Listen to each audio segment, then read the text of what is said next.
Chapter 9. And Then You Die. Confronting Mortality.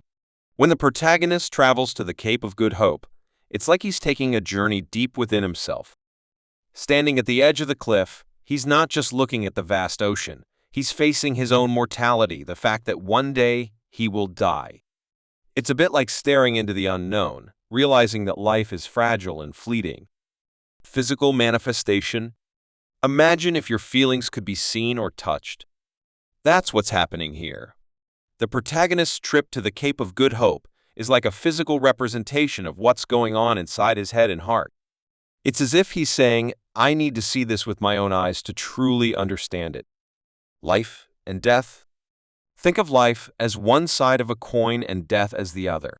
Standing on that cliff, the protagonist is right on the edge, where life meets death.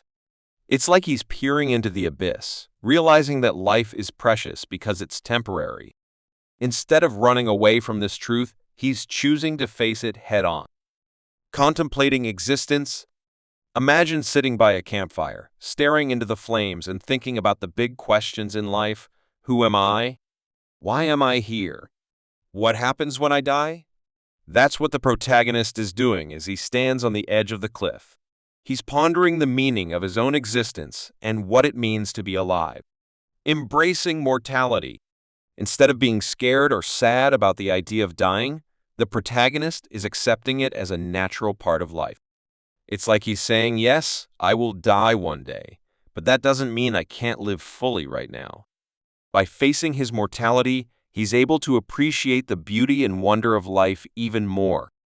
So, in simple terms, this part of the story is all about the protagonist coming to terms with the fact that he will die one day, and instead of being afraid of it, he's choosing to embrace it as a part of what makes life meaningful.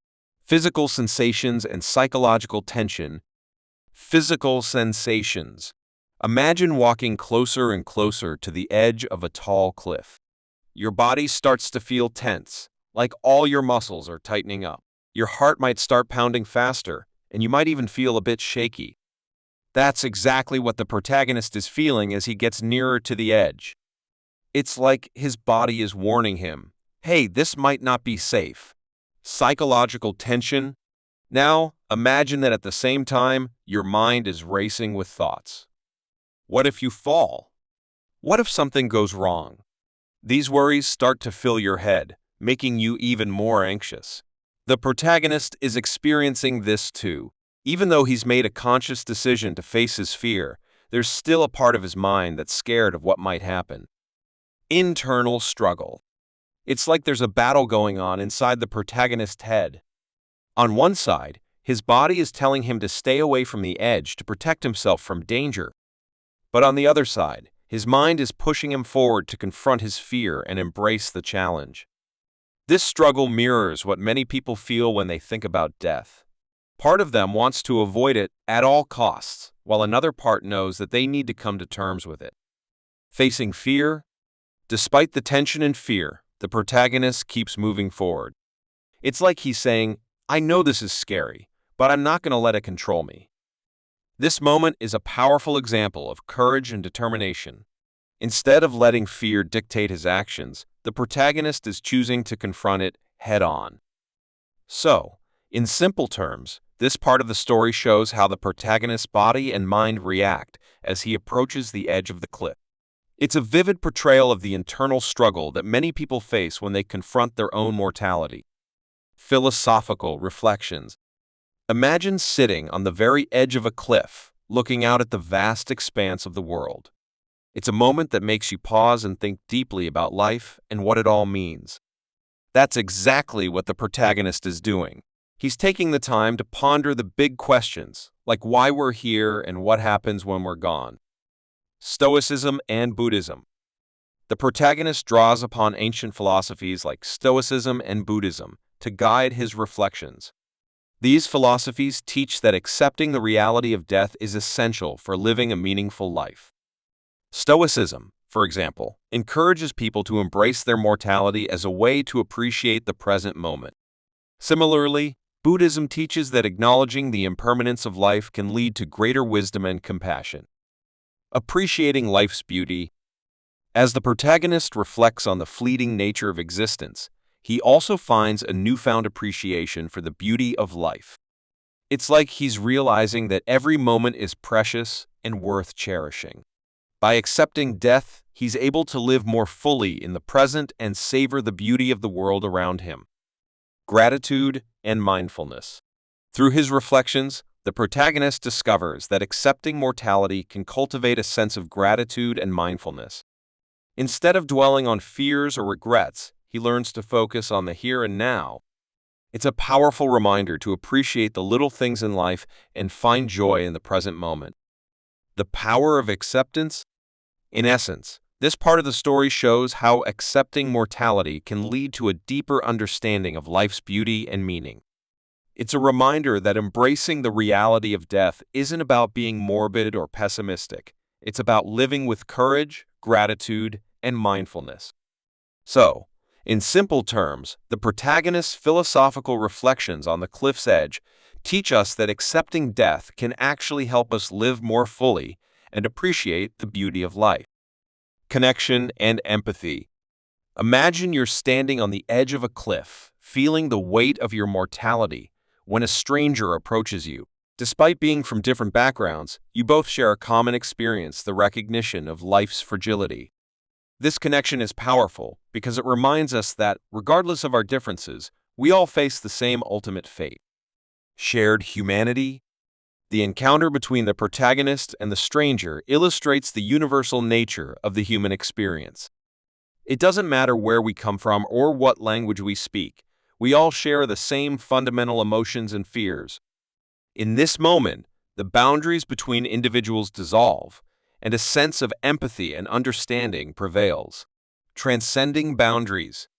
The stranger's reaction to the protagonist's affirmation of feeling alive demonstrates how moments of vulnerability can break down barriers and forge meaningful connections. Despite initially appearing skeptical, the stranger is moved by the protagonist's authenticity. This highlights the power of genuine human interaction to transcend cultural and geographical boundaries. A shared journey. Confronting mortality is a deeply personal journey, but it's also something that binds us together as human beings. Whether we're standing on a cliff in South Africa or sitting in a cafe halfway around the world, we all grapple with the same existential questions. The encounter at the cliff's edge serves as a reminder of this shared journey and the importance of empathy and connection along the way. In simple terms, the meeting between the protagonist and the stranger shows us that despite our differences, we're all in this together. It's a reminder to approach each other with compassion and understanding, knowing that we're all navigating the same uncertain path called life. Embracing life. Imagine you're faced with the reality of death, standing on the edge of a cliff. Instead of letting fear consume you, this chapter suggests that acknowledging death can actually empower you to live more fully. It's like realizing that life is a precious gift, and every moment counts. Gaining perspective. When you confront mortality, it's like gaining a new perspective on life. Suddenly, all the little things that used to bother you seem insignificant compared to the big picture. You start to appreciate the importance of your choices and actions, knowing that they shape the legacy you leave behind. Living authentically. Rather than letting fear hold you back, acknowledging mortality can inspire you to live authentically. You start to pursue your dreams with passion and purpose, knowing that time is precious. It's like saying, I'm going to make the most of every moment I have. Cherishing each moment.